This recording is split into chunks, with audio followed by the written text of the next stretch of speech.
Bismillahirrahmanirrahim. Assalamualaikum warahmatullahi wabarakatuh.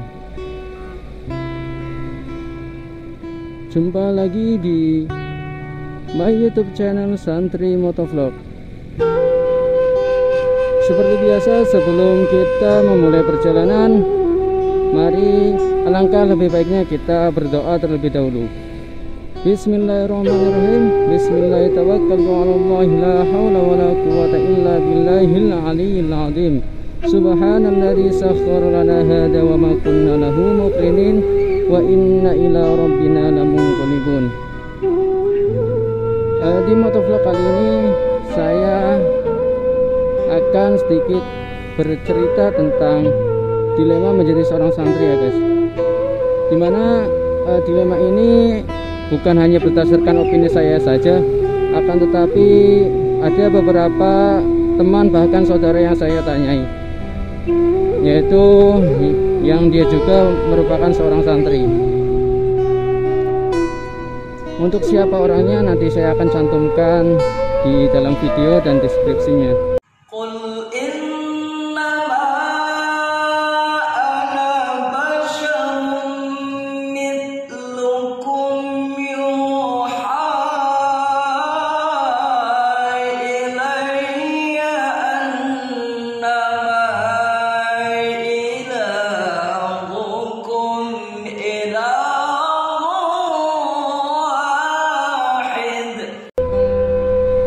Jadi dia ini merupakan seorang santri yang mana juga seorang qori'ah guys.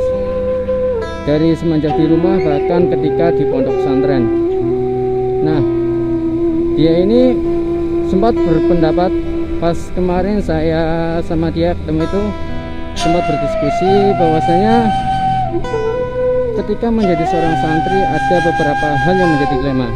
Di antaranya ketika waktu liburan tiba, antara senang dan juga bingung.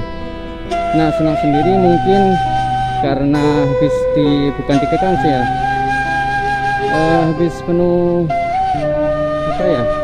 tekanan mungkin di pondok pesantren. Nah, ketika pulang tentunya juga sebagai bahan refreshingnya. Akan tetapi hal itu juga tidak mesti guys. Ada perasaan bingung di antara sela-sela rasa senang tersebut. Nah, rasa bingung itu bukan karena apa, tapi karena tentu dari segi keilmuan guys. Ketika seorang santri pulang, tentu biasanya mereka akan ditanyai mengenai beberapa hal. Misalnya seorang santri tahfidz, mereka akan ditanyai sampai mana hafalanmu, lalu sekuat apa hafalanmu. Lalu untuk santri kitab misalnya akan ditanya sampai mana kitabmu dan seberapa lanyah kamu dalam membaca kitab. Nah, hal ini yang kemudian menjadi dilema beberapa santri, termasuk saya sendiri, karena tentu ketika kita belajar di pesantren pun tidak 100% kita dapat memahami ya guys. Akan tetapi perlu proses juga. Nah, dari saudara saya tersebut menceritakan bahwasanya dia sendiri juga aslinya pengen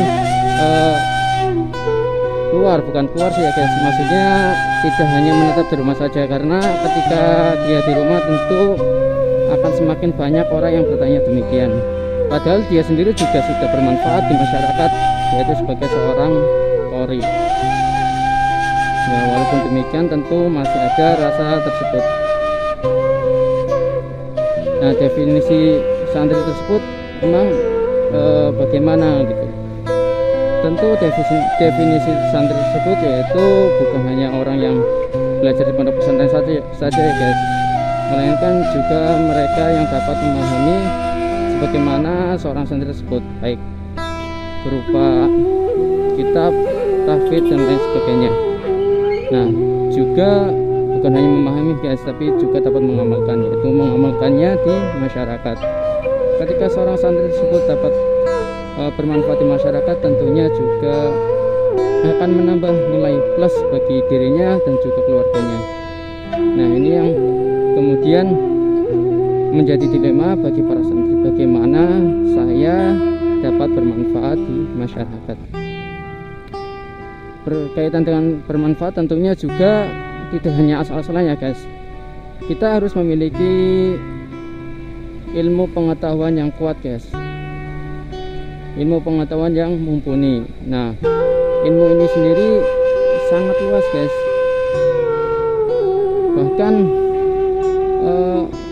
kalau kita cari pun tidak akan ada habisnya guys.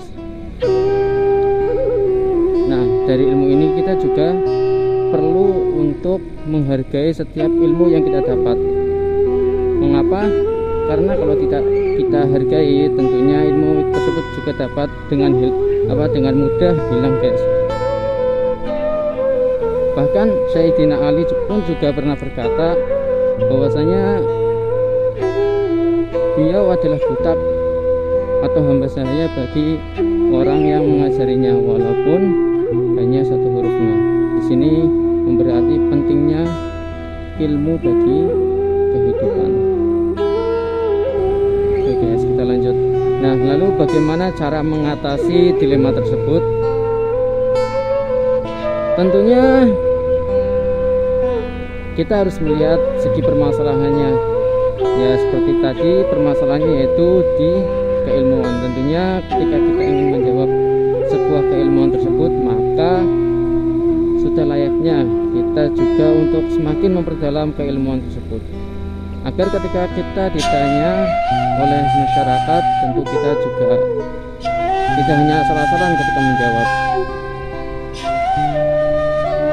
Selain juga dapat bermanfaat bagi diri kita sendiri, juga tentunya hal tersebut dapat membawa kemaslahatan umat bersama, yang mana ketika kita dapat memiliki ilmu pengetahuan yang mumpuni, bahkan ilmu keagamaan, tentu masyarakat juga akan semakin menghargai diri kita, yang mana itu juga dapat berdampak pada keluarga kita.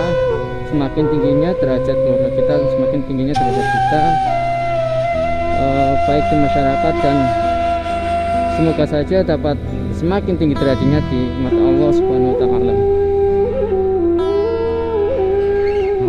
Karena itu jangan sampai pernah puas kita dengan apa yang kita ketahui atau dengan apa yang kita miliki sekarang ini.